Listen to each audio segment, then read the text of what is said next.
acá el chat. Ahí está nuestro querido founder Maluma, no es cierto. Un saludo para Medellín y para toda Colombia. Vamos a empezar. Pues si quieres presentarte, Didi. Claro. Hola a todos, para quien no me conozcan, mi nombre es Didier Quiroz. Trabajo acá en 500 para el equipo de Latinoamérica, haciendo inversiones, trabajando con las compañías y haciendo poco de portfolio support y cosas legales para pues, todos los emprendedores con los que tenemos interacción en el día a día. Y pues esta idea nació un poquito de que San y yo, como les comentaba San en su video de YouTube, leemos bastante y casualmente coincidimos en varios libros que nos gustan y decidimos que pues, en vez de que nuestras conversaciones se queden ahí en la oficina, pues grabarlas y también obligarnos un poquito a ser más estructurados y como pensar más en las cosas que estamos leyendo, ¿no? Exacto, mi nombre es Santiago Zavala, también trabajo en 500 Startups haciendo inversiones, seguimiento del portafolio, relaciones con inversionistas, una muy buena cantidad de cosas. Y pues como vamos a estar platicando el día de hoy mucho de startups y de toma de decisiones, pues creo que es importante que también conocieran un poco de ese contexto y seguro durante la charla van a escuchar un poquito de este tema. Justamente el libro que seleccionamos el día de hoy es un libro que se llama The Undoing Project, que es este libro muy interesante, ¿no? Vamos a entrar un poco de lleno a él, pero quizá podríamos arrancar simplemente con platicar un poco del autor y claro, luego podemos ya entrar directo de lleno al libro. ¿Qué te parece si yo platico del autor y tú platicas un poquito de tu viaje a Israel y también cómo se liga con todo esto? Claro. Pues uno de las pláticas que tuvimos como a principio de año fue como este autor que nos llamaba mucho la atención, que se llama Michael Lewis. Yo he leído un par de libros de él. Más interesante para mí, por mi background, ha sido Flash Boys, que es un poquito de cómo los traders usaron tecnología para hacer este famoso high frequency trading o venta y compra de acciones en alta frecuencia y cómo en realidad pues afectaron al mundo y lo cambiaron para siempre, ¿no? Y bueno, Michael Lewis ha hecho un chorro de libros y seguramente algunos que ustedes ya conocen y son muy famosos también porque fueron llevados al cine, como lo es Moneyball o como lo es ¿cómo se llama?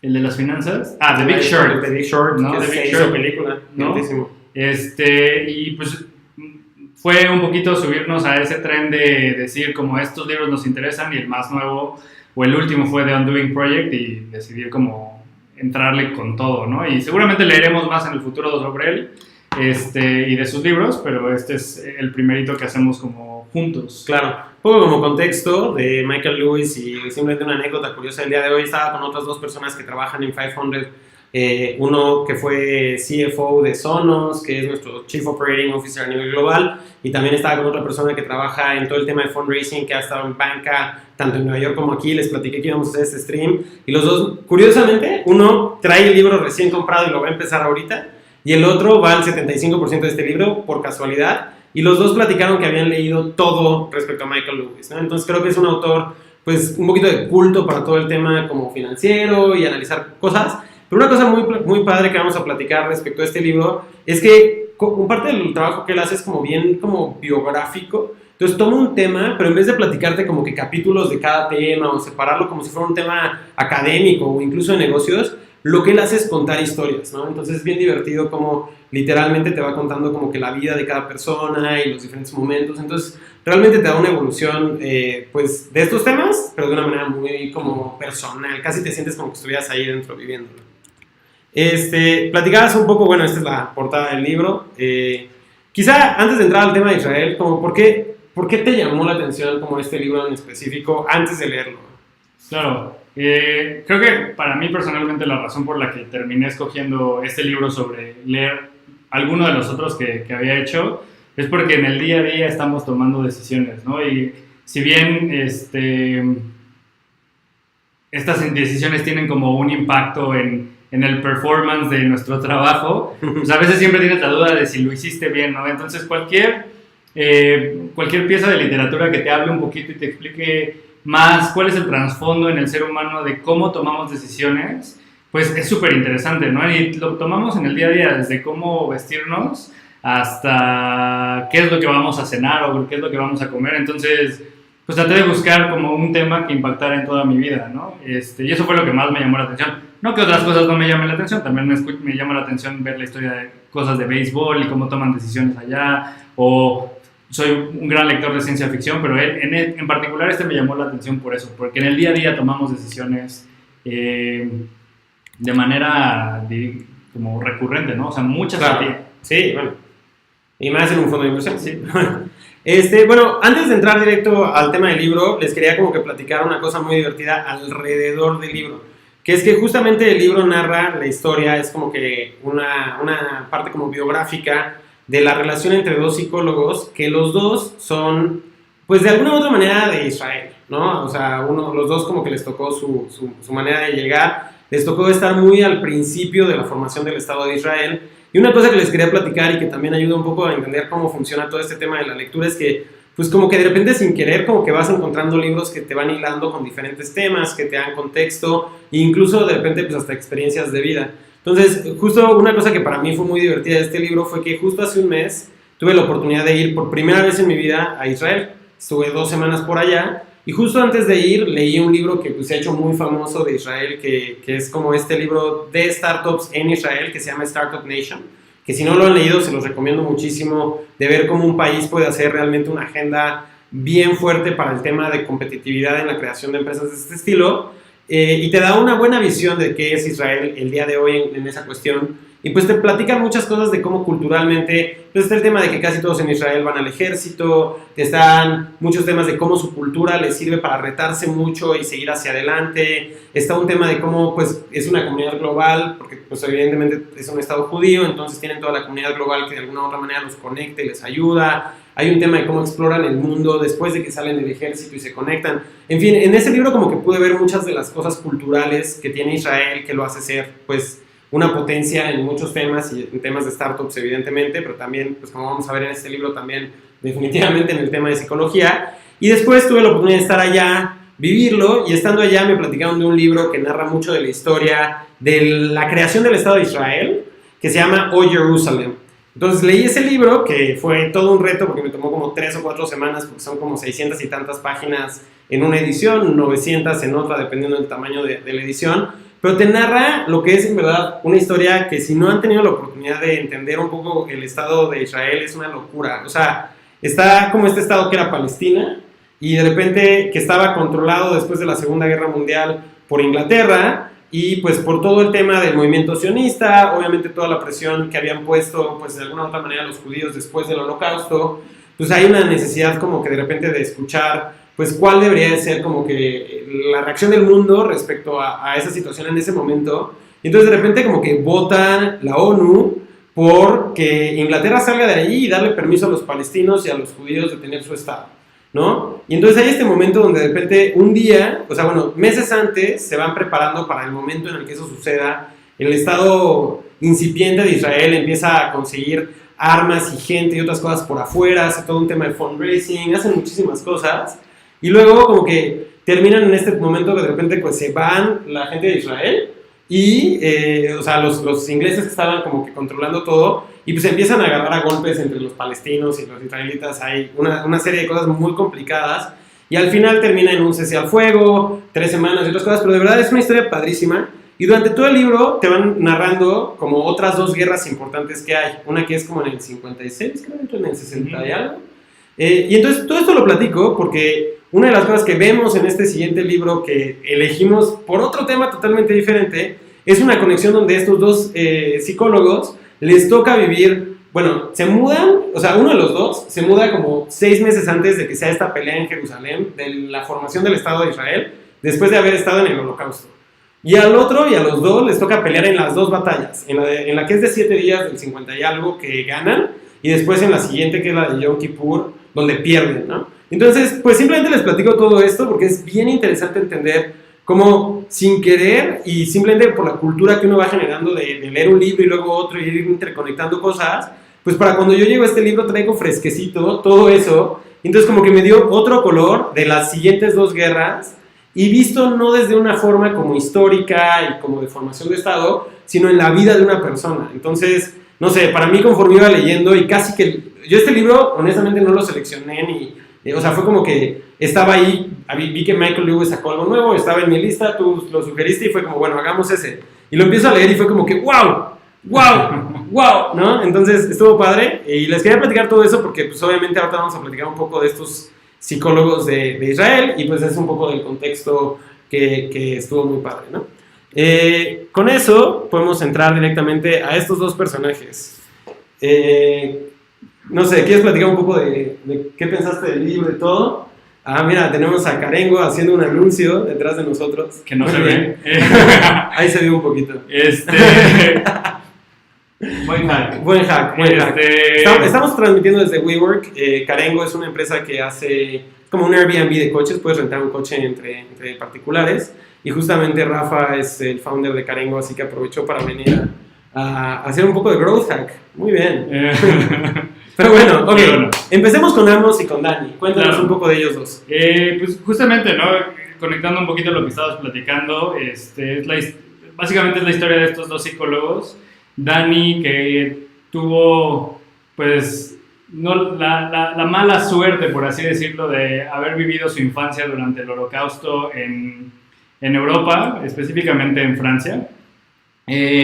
Y de Amos, que es como esta persona ya nacida en Israel, que ya tiene un contexto distinto de lo que es el Estado judío.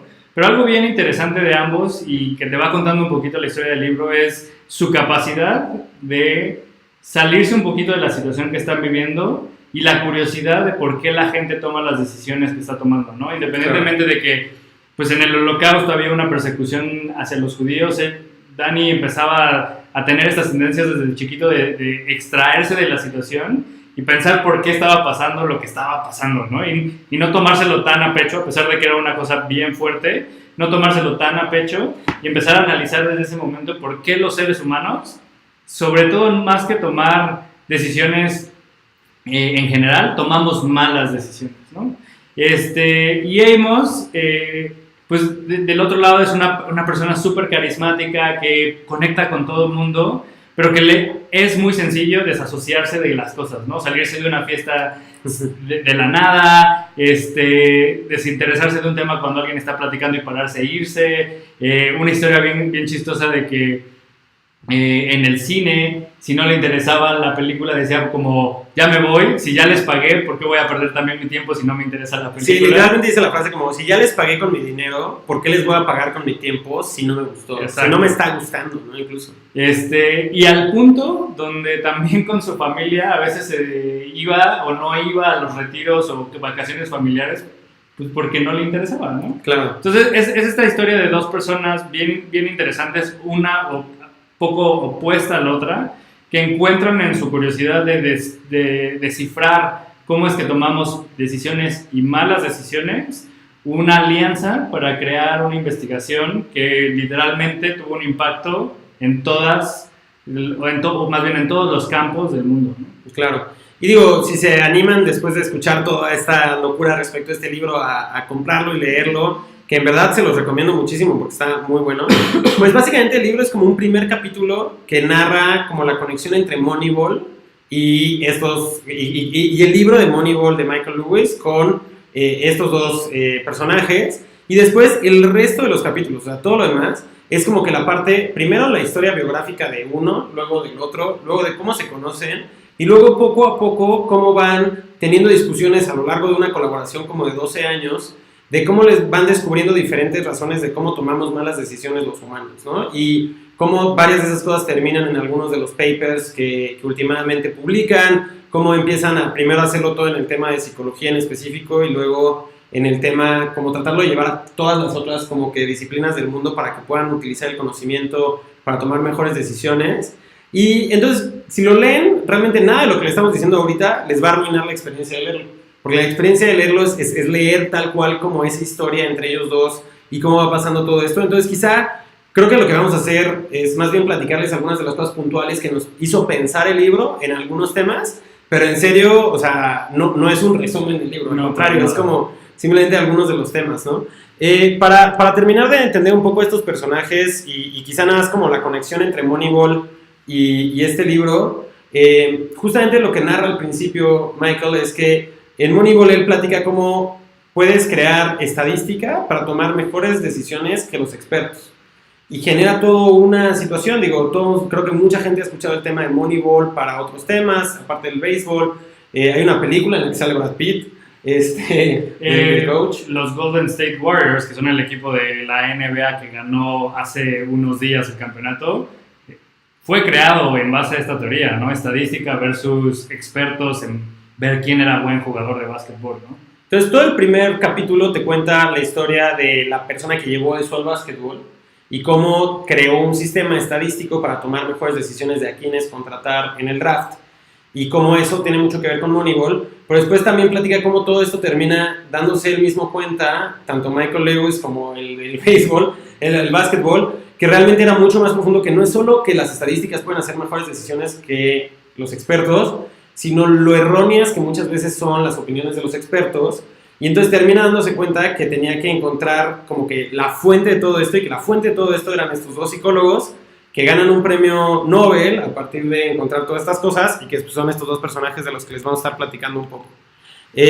Justo un poco resumiendo una de las frases que decías, que es bien interesante, es como realmente eran totalmente diferentes, ¿no? Esta frase del libro, sacamos algunas frases que nos recordaron y vamos a seguro recordar algunas otras durante la charla. Pues dice como Dani era como un niño del holocausto, Amos era más bien como un nativo de Israel, Dani estaba seguro de que siempre estaba equivocado, Amos estaba seguro de que siempre estaba en lo correcto, uno era la vida de la fiesta, el otro no iría a una fiesta, y a lo largo de todo esto vas viendo cómo consistentemente eran dos personas totalmente opuestas, que nunca te hubieras imaginado que se juntarían a charlar, pero que eso les dio la oportunidad de repente de ver las cosas de manera diferente.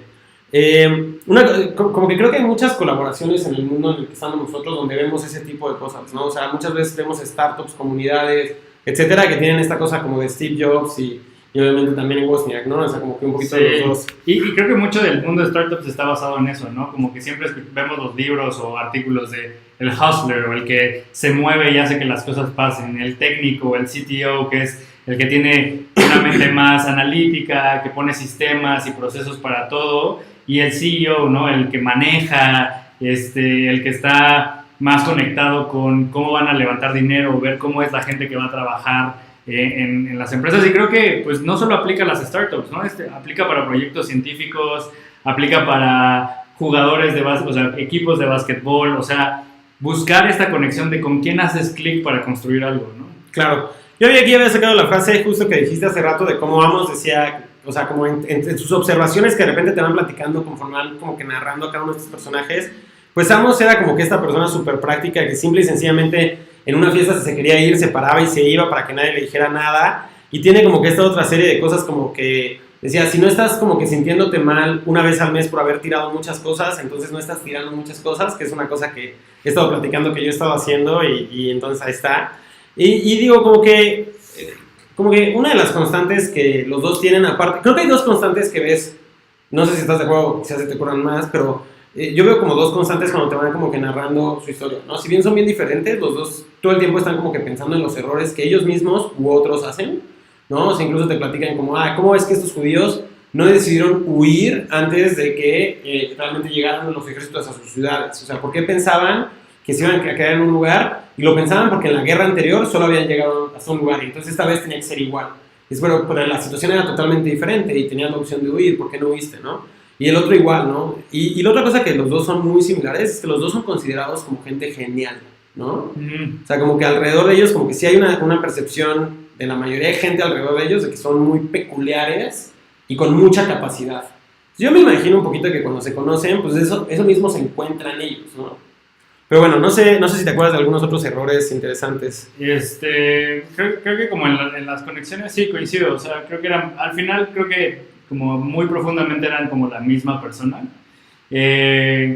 Si bien competían un poquito en el sentido de estarse siempre retando a sí mismos y sacar esas ideas, pues al final también eran personas que eran bien colaborativas, ¿no? Y por muchos años decidieron que todos sus papers pues fueran más colaborativos, ¿no? Y cuando alguien los obligaba a decir como, no, tiene que ir un nombre primero, pues lo hacían aventando una moneda, ¿no? Claro. Y decir quién va primero, pues el que sale, no sé, águila o sol, ¿no? Entonces, sí, veo más similitudes que diferencias a pesar de lo que dice el libro, ¿no? De uno más extrovertido y el otro más introvertido, ¿no? Claro. Aquí la frase que traíamos justo del tema de errores es una parte donde Dani dice como que siente un sentimiento de movimiento y de descubrir cada vez que se encuentra una falla en su pensamiento. Y eso es incluso mucho antes de empezar a trabajar en los temas de encontrar las fallas de pensamientos de otros, ¿no? Entonces, una de las cosas padres es como, creo, como este análisis bien meta, donde ellos mismos no estaban todo el tiempo como que nada más transitando por la vida, sino que se estaban preguntando cómo transito por la vida, ¿no? O sea, cómo tomé esa decisión, por qué la tomé así, por qué los demás lo vieron de una u otra forma, ¿no? Entonces creo que, no sé, es interesante ver como que esa autocrítica y ese autoconocimiento como un factor interesante en todo este proceso. Y que como seres humanos somos malos en hacer esa autocrítica, ¿no? O sea, claro, como que nos compramos la versión de lo que ya hicimos y como que, digo, ahorita platicaremos de cómo en realidad pasan muchas otras cosas en el pensamiento humano cuando ya tomaste una decisión, pero sí, como que nos compramos mucho las decisiones que tomamos y aplicamos mucho la famosa regla de dedo, ¿no? O sea, como poner un cierto framework o proceso mental a ciertas cosas y creemos que todo va a aplicar o va a caer dentro de esa cajita, ¿no? Claro. Justo llegando a esos sesgos, como que el libro te va platicando conforme van avanzando ellos en explorar algunas de estas fallas, empiezan a colaborar, empiezan a discutir algunas ideas y justo como que uno de los primeros momentos donde empiezas a entender cómo todo eso tiene que ver con las cosas que hoy estamos hablando en muchos temas, ¿no? Para evitar discriminación, para tomar mejores decisiones, para muchos otros temas. Y creo que uno de los primeros momentos donde surge este tema del confirmation bias es justo en un momento donde uno de ellos dos, que es Dani, va a una como que hospital, pero de psicoanálisis. Y él abiertamente había dicho que no cree en el psicoanálisis y que había una serie de razones por las cuales no creía en ellos, pero aún así va a colaborar y a tratar de conocerlos pues, por una curiosidad intelectual, casi, o sea, no por ir y decir ustedes están mal, sino por ir y conocer lo que estaban haciendo. Y era en este como que hospital lo que hacían era que tenían unos pacientes y lo analizaban diferentes expertos con diferentes teorías de psicoanálisis, presentaban un estudio y luego los discutían. Y justo narra un momento donde después de que había visto esto por varias semanas con varios pacientes, llega un paciente, lo analizan diferentes expertos en el psicoanálisis y pues al día siguiente lo van a discutir y pues este paciente se suicida, ¿no? Y al día siguiente llega él a la discusión y él había leído todos los reportes que habían dado cada uno de los analistas y ninguno había encontrado ninguna sugerencia de que ese paciente tenía tendencias suicidas. Y cuando llega la discusión, todos utilizan algunas partecitas de su reporte para justificar cómo es que ellos habían visto eso y que sabían que era un riesgo y que todo hacía sentido. Y entonces como que empiezan a darse cuenta como uno de los grandes errores que hacemos en el pensamiento es precisamente ese, ¿no? Que hacia atrás pensamos que podemos explicarlo todo. Y hacia adelante, pues no, pero cuando pasan las cosas enseguida las explicamos, no, pues claro, es que fue así. Claro. ¿No? Y pasa con todo, ¿no? O sea, pasa con la historia. Si lo volteamos un poquito al mundo en el que tú y yo estamos, sinceramente sí pasa cuando vemos cuando una startup falla o es exitosa, voltear a decir, claro, es que eso tenía que pasar porque puedes ya unir los puntos de todas las variables, ¿no? Claro. Pero la realidad es que no tienes control sobre nada de eso, ¿no? No tienes la información.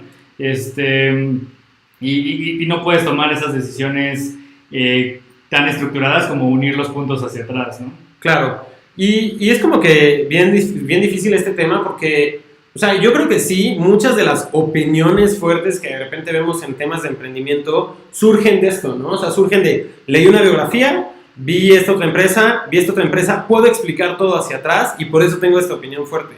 Pero la realidad es que cada vez que ves decisiones hacia adelante, no funciona así, ¿no? O sea, tienes que más bien como que ser capaz de separarte tanto del ego como de esa parte. Algo que me parece muy curioso es que justo, no en esta parte del libro, sino mucho más adelante, pero refiriendo a este tipo de confirmation bias, mencionan que la gente que no tiene sorpresas o sea, que es más triste, ¿cómo era? Es una frase medio rara de que algo de tener sorpresas en el pasado. Están de repente como que platicando y dicen como que, el que cree que no va a tener sorpresas en el futuro tampoco encuentra sorpresas en el pasado. Claro. Y se refiere a que cuando estás analizando el pasado, también deberías de verlo con ojos de que las cosas te puedan sorprender. O sea, tú quizá crees que a una empresa le fue bien por X, Y, Z porque es lo que el founder dijo en un evento, ¿no? Pero si lo tomas como una verdad y ya creas una estructura mental donde eso es una verdad universal, no vas a poder seguir aprendiendo en ese caso. Justo, a mí es una de las cosas más como emocionantes e interesantes para mí en el libro, de cómo tu vida afecta cómo tomas decisiones, ¿no? Si bien también, o sea, están involucradas ahí las sorpresas, también están involucrados como los efectos malos que has tenido en tu vida, ¿no? O sea, si tuviste una experiencia fuerte, tiendes a analizar o a tomar decisiones basado en esa experiencia fuerte, a pesar de que no hay indicios de que esto nuevo que estás viviendo tiene que ver con eso, ¿no? Empiezas a hacer buckets y empiezas a tomar esas decisiones y meterlas en buckets de diferentes temas en tu mente, ¿no? Claro, justo vamos a llegar ahorita a las 3 cosas del primer paper, pero justo en el camino a esa primera publicación que hacen cuando empiezan a encontrar todos estos bias, te platican también en la parte biográfica qué estaba pasando del otro lado. Y de hecho mucho de lo que te platican de estos psicólogos, de estos dos psicólogos, es que mucho del principio de su trabajo era encontrar qué habían descubierto los psicólogos que estaba mal, ¿no? Y mucho más adelante en su carrera es que empiezan a encontrar cosas nuevas, ¿no? Y entonces una de las cosas que los otros psicólogos y algunos economistas habían dicho era una cosa que se llama, o sea, ponían a gente a tomar decisiones a veces económicas que tenían que ver con estadísticas y todas las decisiones tú las podías calcular perfectamente, ¿no? Y cuando comparabas cómo la gente había predicho contra cómo era el modelo matemático, parecía que el ser humano era capaz de predecir el tipo de estadística o probabilidad que tenía, pero lo hacía muy mal, ¿no? Lo hacía como un orden de magnitud de diferencia. Si algo que tenía poco riesgo lo querías evitar, pues le atribuías mucho riesgo. Y por los experimentos que habían hecho, pues parecía que otros expertos creían que el ser humano solamente era bueno juzgando las probabilidades, pero no la magnitud de esas probabilidades. Y cuando llegan ellos a empezar a hacer otro tipo de preguntas, pues se dan cuenta de que no. Más bien como que empiezan a pensar que hay una ley de los números pequeños. Y que es que si tú ves como que un patrón en algo, tratas de ejemplificarlo como si fuera el patrón de los números grandes. El ejemplo típico que te dan es, si tú tiras una moneda 3 veces y sale sol, o sea, de un lado, la mayoría de la gente espera que en el cuarto tiro salga el otro lado, porque ya van 3 de un lado. Pero no funciona así, o sea, ese cuarto tiro tiene 50% de probabilidades uno y 50% de probabilidades el otro. Pasa lo mismo cuando le dan a un ejemplo de que tienes 5 personas y les vas a repartir un número aleatorio de canicas a cada uno, ¿no? Y tienes 25 canicas. Entonces a todos les va a tocar pues, un número. Y entonces dicen, ¿qué es más probable? Que a alguien le toque 5, 4, 3, así como que un número así diferentes a cada uno, o 4, 4, 4, 4, 4. Y la gente dice, no, es más probable el otro porque se ve raro, pero los dos tienen las mismas probabilidades, ¿no? O sea, y entonces como que esto lo llevamos a muchísimas cosas como humanos, donde tratamos de pensar que todos los números gigantes fueran, o sea, que todas las situaciones random de la vida deberían de tener ese patrón y se deberían de ver y comportar en cosas pequeñas como si fueran cosas grandes, ¿no? A mí como el ejemplo que más me quedó, o sea, sí, más que los numéricos fue el ejemplo de la rana, ¿no? Ajá. O sea, una rana, si la pones en agua tibia y la cambias drásticamente a agua caliente, salta, ¿no? Pero si la tienes en un bucket y le vas aumentando un gradito y un gradito y un gradito, en realidad puede que nunca se dé cuenta y termina toda cocinada, ¿no? O sea, y creo que pues eso es una gran analogía de cómo funciona el cerebro, ¿no? Tal vez nuestra piel puede sentir esos incrementos y siente desde una caricia hasta un golpe y puede sentir todo en medio, pero parece que el cerebro no.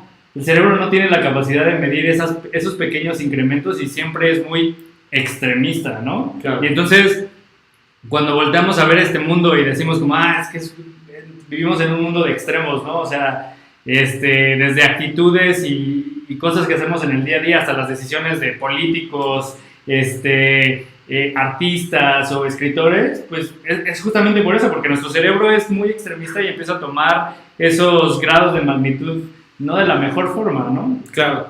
Y bueno, justo en ese camino, justo tienen esta frase que dice que la gente se equivocaba incluso de una pequeña parte de un problema o de una decisión como si fuera el todo, ¿no? Y creo que eso nos empieza a llevar a las 3 razones que ellos dicen.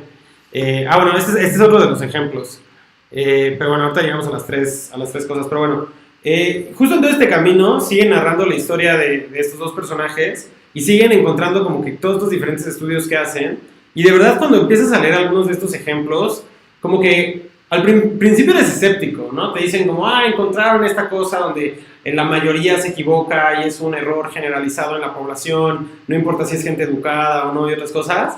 Y pues obviamente tienes este bias de que tú eres pues, más chingón y realmente estás leyendo un libro de esto porque te interesa el tema. Y en cuanto lees como un poquito dices como, yo no voy a caer. Pero cuando empiezas a darte cuenta que, o sea, si haces un esfuerzo real de ponerte en esa situación, caes, ¿no?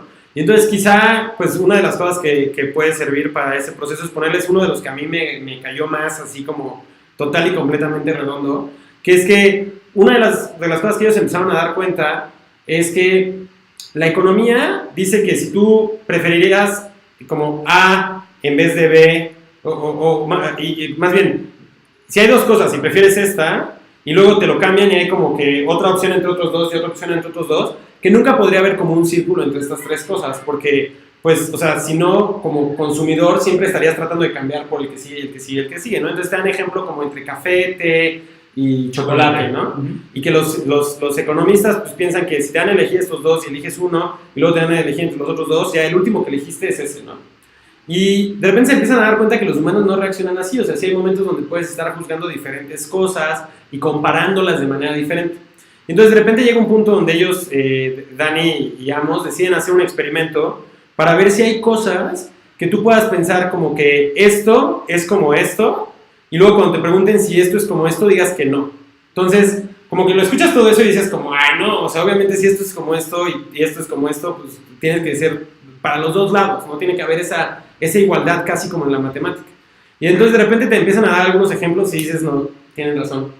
Pues es que numéricamente hace todo el sentido, ¿no? Si te pones como en un punto de vista como matemático o de ecuación, hace todo el sentido, pero cuando te ponen ejemplos de la vida real, estábamos platicando San y yo hace ratito como un poquito de esto y este ejemplo de si 103 se parece a 100 o si 100 se parece a 103, la gente tiende a decir que 103 se parece mucho a 100. Pues porque están cerca, porque o sea, 100 y 103 son muy similares. No hay mucha diferencia, pero al revés, totalmente lo contrario, porque 100 es un número cerrado, supongo que porque tiene algunos ceros, entonces la gente dice, no, ¿sabes qué? No creo que 100 se parezca a 103, ¿no? Claro. Sí, incluso el otro que te dan, que quizá también ayuda un poco a ejemplificarlo, es cuando te dicen, si a la gente promedio en un experimento con mucha gente y matemáticamente, estadísticamente válido, le preguntan si una locomotora de ferrocarril de juguete se parece a un ferrocarril de veras. Y la gente dice, pues sí, claro, o sea, sí, claro que se parecen. Pero si llegas y pones la pregunta al revés, oye, este ferrocarril, que lo ves y es gigante, ¿se parece a este ferrocarril de juguete? Y dices, pues no, o sea, esto no tiene nada que ver, ¿no? Entonces sí hay momentos donde cuando tú le das a elegir algo a una persona entre 2 cosas, la manera en la que lo comparan no forzosamente hacia el otro lado es igual, ¿no? Entonces ese es uno como que de los primeros momentos donde empieza a haber como que una curiosidad de que ese consumidor racional pues quizá no está viendo las cosas de una manera económica y matemática donde ve todas las variables y toma esa decisión, sino que tiene unas maneras diferentes o unas reglas un poquito diferentes. E incluso es interesante que ellos empiezan a promover matemática y álgebra lineal y otras cosas para representar esto que ellos notan que está pasando en estos experimentos, ¿no? El otro tema que vemos en este tema de percepción es lo que les decía un poco de cómo se ve cuando algo debería de ser aleatorio y cómo tomas decisiones a partir de eso, ¿no? Y cómo si ves algo que se ve muy ordenado, piensas que no puede ser aleatorio. O buscas patrones dentro de esa aleatoriedad y les encuentras explicaciones, como les decíamos, después de que las cosas pasan, y lo terminas convirtiendo en reglas de toda la vida, ¿no? Y quizá, a nosotros seguro nos pasa en el fondo que de repente tuvimos una buena experiencia, una mala experiencia, y seguimos buscando eso en otras empresas, claro, cuando quizá ese pues no era el factor que determinaba todo, ¿no? Y cómo te quitas eso, pues es un gran reto interesante. El ejemplo que me gusta mucho de esta parte de ser aleatorio es cuando hablan del jugador que tiene el hot hand o que está digamos que en la zona y está haciendo tiros seguidos. Y entonces los expertos de básquetbol siempre dicen, no, es que si haces tantos tiros seguidos, la probabilidad, y esto es como lo malo que somos haciendo probabilidad en nuestra mente, es que sí siga metiendo y sea el mejor jugador del partido. Y ya visto estadísticamente con números, se han dado cuenta y ellos se dieron cuenta de que no es cierto, que no hay una regla o un framework para decir que alguien está teniendo suerte metiendo varios tiros, ¿no? Que al contrario, que cuando un locutor dice como, está pasando esto, la realidad es que no es una representación real de lo que está pasando en el partido o en la vida real, ¿no? Con los jugadores. Sí, otra de las cosas que ellos mencionan, que también es como uno de estos errores comunes en la mente, es este error de las experiencias previas o la disponibilidad de información que tienes, ¿no? Entonces, es muy fácil tratar de como que agregarle un poquito de información a alguien en estas pruebas para que tomen las decisiones hacia un lado o hacia el otro, dependiendo de qué información extra le das un poquito del problema, ¿no? Y sin embargo, pues quizá ese tampoco era el factor importante. Uno de los ejemplos que quizá como que tiene un poco de ver con todo este tipo de percepción que te dan en diferentes momentos del libro y de repente como que cada vez que lo ves, como sutilmente lo ves un poco diferente, de repente narran como a los pilotos de aviones de guerra de Israel, cuando el que los está entrenando les dice que hicieron algo muy bien y los felicita, y cuando los regaña cuando hicieron algo muy mal, tienden a que después de que los felicitan hacen las cosas peores, y cuando los regañan hacen las cosas mejores. Entonces como que empieza a haber como que un feedback loop donde empiezan a hacer más de eso, y terminan como que creando varias teorías en diferentes momentos, y al final cuando se lo terminan investigando sin haber visto como específicamente cómo llegaron a ese problema, llegan a la conclusión de que la gente o sea, si bien haces cosas muy bien y haces cosas muy mal, como que hay un promedio de esas cosas ahí, no importa si te dicen o no te dicen o lo que sea, regresas a ese promedio. Entonces, o sea, cómo diferentes personas llegan a diferentes conclusiones que ninguna tenía un impacto en la realidad, ¿no? O sea... Y es bien interesante, ¿no? Como seres humanos siempre tratamos de regresar a ese promedio, ¿no? También es el ejemplo de que estás tirando como una moneda y porque está saliendo sol, tu cabeza dice, no, ya no pueden salir más soles porque de alguna otra forma crees que la moneda es justa y te tiene que dar y soltar unas águilas como para que se promedie que han caído muchos soles, ¿no? Y eso pasa en un chorro de cosas de la vida, ¿no? Que dices, sí, si ya pasó esto, la vida me va a decir como que no, ¿sabes qué? Un poquito alto, vas a tener algo que te va a regresar a la media, y no es cierto, ¿no? Sigue siendo random y sigue siendo ligado a las probabilidades que tiene cierto evento. Claro, justo esta frase creo que resume mucho de lo que estamos platicando ahorita, que es que, o sea, en algún momento en toda esta investigación ellos tienen como un presentimiento de que la gente formaba juicios no de una manera como aleatoria, sino que tenían errores sistémicos, ¿no? O sea, que realmente iban a ser capaces de encontrar como mucha gente hacía los mismos errores. Y mucho de lo que vemos en el libro y de por qué terminan teniendo tanto impacto en tantos campos, pues es precisamente porque los errores que ellos encuentran definitivamente son eso, ¿no? Son como que cosas que sistemáticamente hacemos mal en una serie de situaciones. Y digo, al final el primer paper grande que hacen es ¿no? Sí, empiezan a tener como esta visión de decir, ¿sabes qué?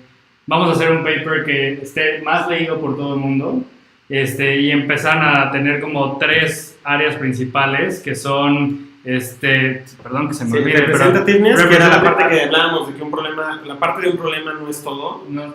Availability, que es la cantidad de información que tienes para tomar una decisión, uh-huh.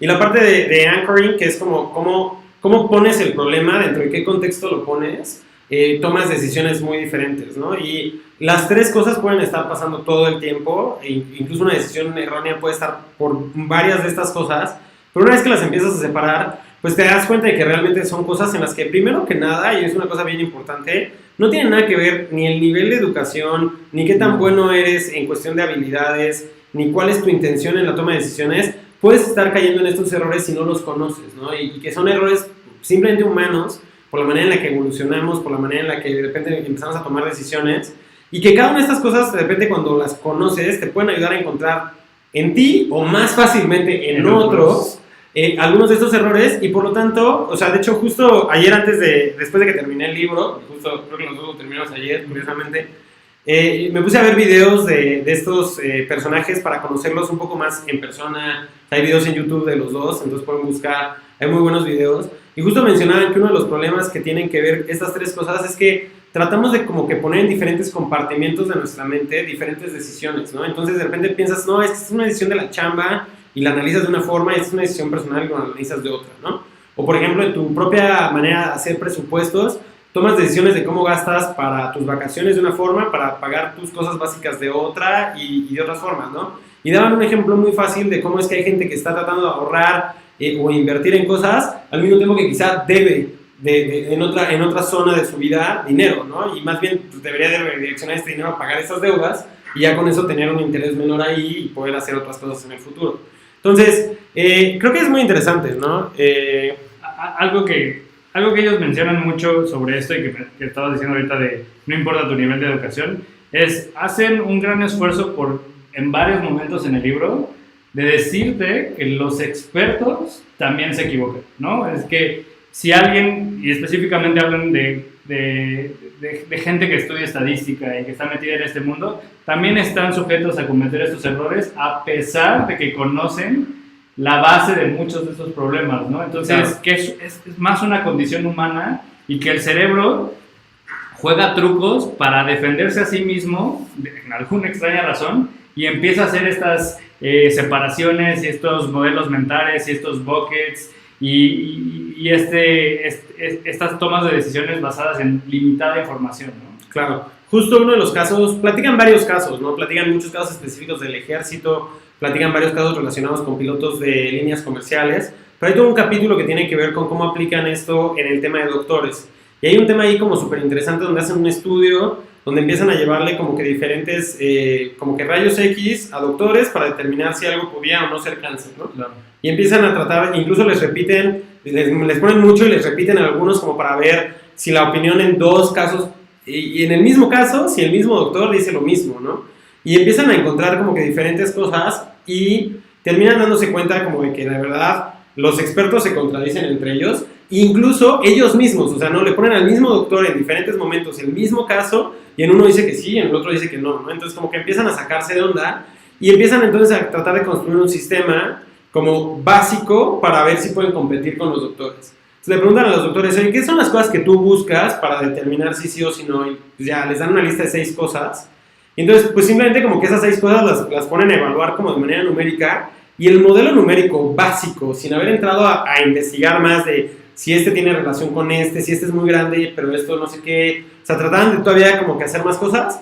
El modelo sencillo, que pone las 6 variables de manera numérica y simplemente es una ecuacioncita para ponderarlo y arriba de un número piensa que es cáncer y el otro no, tiene un mejor resultado que los expertos, ¿no? Sí. Eso es como que un momento igual como súper fuerte, donde consistentemente estás como que dándote cuenta que si tienes decisiones importantes que tomar, pues tienes que tratar de sistematizarlas, ¿no? Claro. Y eso me lleva mucho a algo que dice Amos, bueno, que mencionan que dice Amos en el libro, y es que dice que como seres humanos, nosotros como uno mismo somos bien sencillos. Es la complejidad de las relaciones con otros y con el mundo que hace que todo también en nuestro proceso mental se vuelva más complejo, ¿no? Y creo que al final ambos estaban buscando una forma más sencilla y resumir cómo es el que tomamos las decisiones del día a día, ¿no? En pasos más sencillos, sin tener tanto ruido en la cabeza, que son todas estas cosas heurísticas que ellos mencionan, ¿no? Si lo podrías quitar, ir poco a poco minimizando en tu mente, la toma de decisiones empieza a volver más sencilla. Claro. Quizá no es como para terminar la parte lineal del libro y de la historia y poder debrayar un poquito nosotros de algunas de estas cosas. Y también, pues no arruinarles el libro, porque de nuevo lo deberían de leer, está muy bueno y no les hemos como arruinado absolutamente nada, pero hacia finales del libro empieza a haber una separación entre ellos dos, es una tristeza y también te enseña mucho de lo difícil que es hacer colaboraciones y pareciera específicamente en el mundo científico, porque normalmente los premios y muchas otras cosas, sobre todo cuando llegas a como en la punta de esa pirámide, normalmente son a una persona, no a una pareja de personas o a un equipo de colaboradores. Pues estoy seguro que lo mismo pasa en Startup, lo mismo pasa en muchas otras cosas. Pero empiezan ellos a explorar, sobre todo creo que es Danny, ¿no? El que hace el Doing Project. Sí, Danny empieza a explorar. Pero luego Amos termina también haciendo cosas. Es toda una historia ahí. O sea, Danny se empieza a poner celoso y lo dice abiertamente de que Amos está recibiendo todo el crédito, ¿no? Mucho de esto tiene que ver por las personalidades que les mencionamos al principio, ¿no? Uno más extrovertido, uno más introvertido, uno buscando siempre sus errores, el otro estando seguro de lo que dice. Y llega un punto donde Dani dice, creo que tengo que ser yo mi propia persona y que la gente me reconozca a mí. Y empieza a hacer un estudio acerca del arrepentimiento. La felicidad, la tristeza y luego el arrepentimiento, ¿no? Y cómo el arrepentimiento es una de las fuerzas más grandes en la toma de decisiones y que hace al ser humano irracional. Y cómo es que esto, y yo lo ligo mucho a economía porque soy financiero, pero cómo esto afecta en que pues, todos los economistas dicen que los mercados se regulan a sí mismos porque las decisiones colectivas son racionales y él empieza a demostrar que no. Claro. Y Amos se medio mete en este estudio, como que no le gusta a Dani y empiezan a separarse. No les quiero contar más para que lean el libro, pero pues terminan no trabajando juntos. Claro, pero justo la última cosa que están investigando, alguna de las últimas cosas que están investigando es como cuando te pasa algo malo, tratas de deshacerlo. Y al deshacerlo, tratas de encontrar la cosa más sencilla de deshacer, ¿no? Entonces, si, no sé, alguien que conoces se sube a un avión y se cae el avión, ¿no? Y dices, uy, si tan solo no se hubiera subido al avión, pues estaría vivo, ¿no? Y entonces era una decisión sencilla, pero pues también podrías pensar, bueno, si no hubiera tomado ese trabajo que lo hacía tener que viajar, si no hubiera tenido que... O sea, hay mil otras cosas que pudieran haber detenido ese accidente, pero normalmente tendemos a hacer los mismos errores de esto, pero esos terminan generándonos arrepentimiento y muchas otras cosas, ¿no? Dan un ejemplo de que dos personas que tienen un vuelo a la misma hora, pero son diferentes vuelos, se suben en un taxi juntos para ir al aeropuerto. Y los dos por el tráfico llegan tarde y los dos vuelos ya se fueron. Pero uno le dicen que su vuelo se había retrasado y de hecho se acaba de ir y el otro se fue hace mucho tiempo, ¿no? Y le preguntan a la gente, ¿cuál de los dos crees que está más enojado o más frustrado? Y es la persona de la que se acaba de ir el vuelo. ¿Por qué? Si los dos se fueron. Pues porque estuvo más cerca de haberlo logrado. Y como, bueno, pero el resultado es el mismo. Sí. Y o sea, ¿por qué uno estaría así, no? Y cuando lo piensas y empiezas también a pensar en tú mismo, como tus emociones y muchas cosas, pues te das cuenta que haces todas estas falacias, no solo en las decisiones que tomas, sino también en muchas de las cosas que de repente te toca vivir y a nivel emocional, ¿no? O sea, que quizás si fueras más racional en tomar decisiones, también tendrías una mentalidad más saludable, ¿no? Claro. Emociones más controladas. Sí, creo que todo tiene que ver con el poder de la imaginación, ¿no? Mucho de esto era, pues, ser de los primeros en medir el impacto de nuestra imaginación dentro de la toma de decisiones, ¿no? Claro. ¿Cómo te imaginas todo? Algo chistoso que mencionan hacia el final, bueno, no chistoso, interesante, pues, es cómo es que entre más tiempo pasa, esto de deshacer cosas se vuelve más complejo, ¿no? Claro. Porque ya empiezan a pasar más cosas en tu vida y entonces deshacer como un evento del pasado se empieza a volver más difícil porque esa decisión que tomaste ya empieza a tener más consecuencias. Y deshacer una consecuencia, no sé, 10 minutos después de que tomaste una decisión puede ser muy sencillo, pero tal vez un año después de que ya se diversificó, ya tiene mucho impacto en muchas cosas, es muy difícil y la gente tiende a tener mucha dificultad, ¿no? Claro. Creo que esta es la última slide que traigo, sí. Esta es la última slide que traigo y quizá después de eso nada más podemos debrayar ya sin tanto script. Y también si alguien tiene algún comentario que mandarnos, se los agradeceríamos mucho también para poder rebotar ideas con ustedes. Pero digo, quizá como un último tema, hicimos como este experimento de leer para streamear y poder grabar esto y que quede quizá un review mucho más largo de lo que normalmente estaba haciendo. O sea, primero que nada, si nada más nos hubiéramos puesto de acuerdo para tomarnos un café, seguro le hubiera dedicado más tiempo y más atención y hubiera aprendido más. Pero el haber hecho como que el compromiso de hacerlo con la intención de ponerlo también como esto abierto, crudo, directo, literalmente directo, en vivo, me hizo leer mucho más atento, ¿no? Subrayar más, estar pensando como cuáles son los temas que debería de tratar de traer, ¿no? De valor a esta discusión.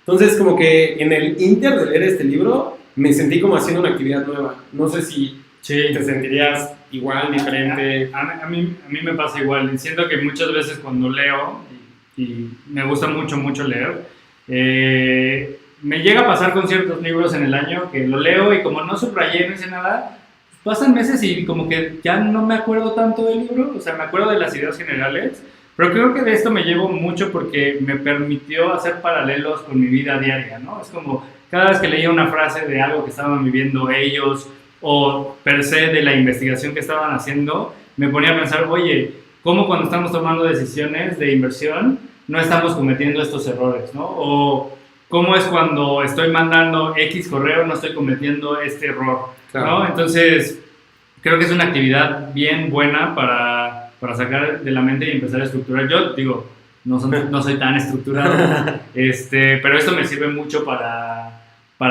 sacarlo en un orden, ¿no? Claro. Sí, ya como mi reflexión respecto a eso es que de verdad, o sea, si hay un libro que crees que te puede agregar mucho valor, creo que encontrar a otra persona con la cual pudieras como que compartir esta experiencia, irte a tomar un café, multiplicaría por 2 tu experiencia de aprender de ese libro, o por escuchar las opiniones de otro, por ponerte un deadline, por muchas cosas. Pues si hacen este esfuerzo de tratar de incluso escribir eso, les va a dar por 10 o por 50 el como sacarle jugo al libro, ¿no? Pero no queremos competencia. Igual, quizá ya como nada es como unos, no sé qué tan más largo hacerlo, quizá unos 10 minutitos. Sí. Podemos pensar como ya en el abstracto, ¿cómo cambia tu toma de decisiones a partir de este libro? Digo, no somos buenos haciendo órdenes, pero creo que radicalmente, en el sentido de que creo que al día de hoy yo ya estaba tomando decisiones bajo ciertos buckets mentales. Uh-huh. Y creo que este libro me permite dar un paso atrás, uh-huh, analizar mis buckets mentales, porque definitivamente no creo que todos estén mal, o estas reglas de dedo que tengo, y empezar a disecarlas y tratar de hacerlas un poquito más sencillas, pero también abrirlas a más posibilidades con más información, ¿no? Claro. Mucho de esto es tomar opiniones de otros cuando tal vez no era lo más importante en la lista de cómo tomas decisiones, o escuchar la opinión de un experto, o no ser tan duro o juzgar tanto a emprendedores que tienen cierto perfil, ¿no? Porque pues esas experiencias de vida a mí me han llevado a juzgarlos muy fuerte y creo que justamente me abre la posibilidad de poder replantear cómo estamos tomando decisiones, al menos de mi lado, ¿no? Claro. ¿A ti? Pues justo, o sea, cuando estaba viendo uno de los videos y también mencionan un poquito en el libro, en algún momento invitan a Dani con una de las aerolíneas a tratar de darles tips de cómo evitar que los pilotos hicieran errores grandes, ¿no? Y errores grandes como de aterrizar en el aeropuerto equivocado, ¿no? O sea, de esa magnitud, ¿no? Mencionan que ninguno que había tenido fatalities, ¿no? O sea, no habían sido crashes, pero que veían que había como que ese tipo de cosas.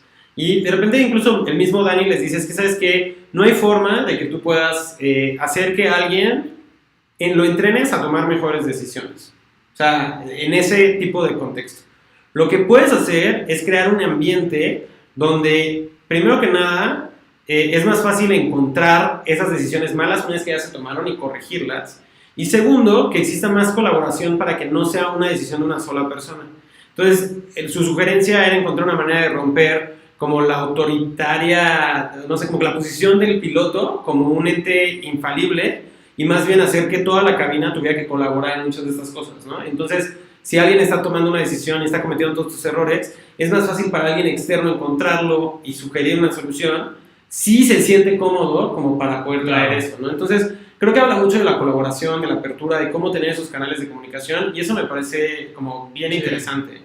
Y la segunda, o sea, como que la otra cosa que para mí es como bien interesante es que sí deberíamos de ser capaces poco a poco como fondo de empezar a cuantificar algunas cosas de nuestro proceso de selección, ¿no? Y en esta ocasión justo estamos ahorita tomando las decisiones para el batch 9, estamos en entrevistas, ya terminamos de leer todas las 900 aplicaciones que recibimos y ya creamos nuestro propio sistema para recibir las aplicaciones, ¿no? Entonces, este libro como que me da muchas ganas de entender si empezábamos a tener la capacidad suficiente como fondo de empezar a llevar esto a un siguiente nivel, no de que las decisiones las fuéramos a tomar numéricamente, ¿no? O sea, no estoy diciendo de ese lado, pero sí cómo podemos empezar a tratar de separar estos bias lo más posible y traer la mejor toma de decisiones al fondo, que alguna parte de eso va a ser trabajar mejor entre nosotros, pero otra parte también pudiera ser crear sistemas y tecnología alrededor de la toma de decisiones, ¿no? Sí, que es este un bigger ambitious goal, pero es este availability, ¿no? O sea, creo que yo trato de hacer este paralelo y veo como, sí, claro, construir un equipo de béisbol y un equipo de básquetbol puede sonar un poco, más sencillo es big quote, pero es que los chicos que se dedican a esto desde la prepa los están midiendo, es como cuántos tiros, cuántas pases, cuántos hits, cuántos home runs, ¿no? Y en emprendimiento es bien difícil hacer eso, ¿no? Claro. Pero creo que hoy ya tenemos las herramientas como para involucrar, o algunas herramientas para empezar a involucrar esa data en la toma de decisiones. Claro.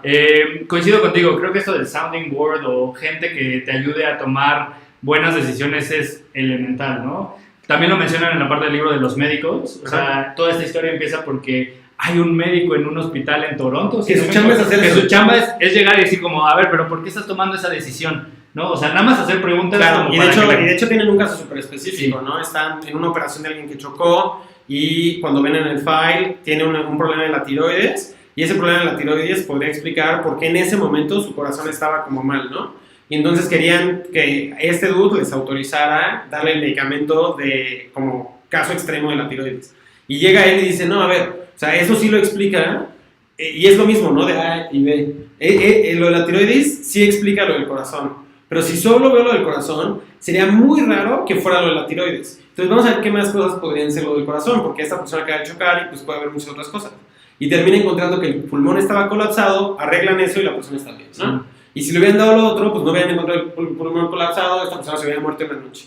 Entonces, o sea, definitivamente creo que es eso. La otra, o sea, como que una cosa que me llevo de este libro también muy interesante, creo que es la colaboración entre ellos dos, ¿no? O sea, como que definitivamente creo que algunas de las cosas más grandes de ir hacia fuera del status quo, hacer algo diferente, atreverte, y muchos de los unicornios y los startups exitosos vienen de eso, vienen de dos cosas, ¿no? Uno, atreverte a pensar que los expertos están mal, porque tenían otro set de información y cuestionarlos. Y dos, realmente cómo logras colaborar con gente que te complemente para llevar las capacidades más allá de lo que se había podido en el pasado, ¿no? Y pues al final uno de estos dos termina ganando el premio Nobel de Economía, lo cual es rarísimo para un psicólogo, termina cambiando la manera en la que vemos la toma de decisiones, y todo por haberse empezado a preguntar, oye, ¿por qué tú crees que eso se ve aleatorio? ¿No? Claro. Creo que justamente yo también me quedo mucho con eso. Creo que la colaboración es hiper importante. Y también, y como una de las conclusiones es darle el crédito a tu equipo o a con quien estás colaborando, ¿no? Eso es como de las cosas que fomentó en algún momento esta relación de tan largo plazo. Y luego también medio hace que choquen, pero es muy, muy, muy importante en cómo no solo es un libro de tomas de decisiones, sino también es un libro que te da un pequeño vistazo a cómo un equipo apasionado puede hacer cosas tan grandes en mucho tiempo, ¿no? Y es como hay una parte donde ellos deciden que eso no puede quedarse en la psicología, ¿no? Como ellos ven que esto afecta y toman como este salto de fe de ponerlo en una publicación más de ciencias generales que de psicología, porque no querían que solo uno lo leyera, ¿no? Claro. Entonces, pues simplemente es colaborar, crear buenas oportunidades para esa colaboración y reconocer a las personas que están allá adentro, ¿no? Sí. Oye, pues creo que este sería quizá un buen momento como para cerrar The Undoing Project, primer libro que hacemos este formato. Reflexionaremos de cómo hacerlo mejor. Obviamente, si nos dan recomendaciones de cómo se vivió del otro lado y qué podemos hacer mejor, nos encantaría. Nos encantaría obviamente también que nos sigan en Twitter. Mi Twitter es @dfct, @DidierQuiroz. Y tenemos la siguiente sesión programada de esto para el 3 de julio a la misma hora. Va a ser el libro de Never Split the Difference, que es un libro de negociación. Contabas un poquito de eso antes, creo que empezábamos a grabar. Sí, nada más como para reafirmar, es un libro que escribió un negociador del FBI que se dedica a cuando la gente está capturada, hostage, ¿cómo es? Se me fue la palabra en español, pero no importa. Sí, secuestrada, y cómo negocias para que pase lo que quieres o lo que no quieres, ¿no? Entonces, se escucha muy interesante. Viene Gus Álvarez, CEO del ECO, a platicar con nosotros, y también René, del equipo. Muy bien, entonces, pues nos vemos el 3 y pues aceptamos todos sus comentarios, sugerencias, ideas, etcétera, y nos vemos el 3 de julio. Chao.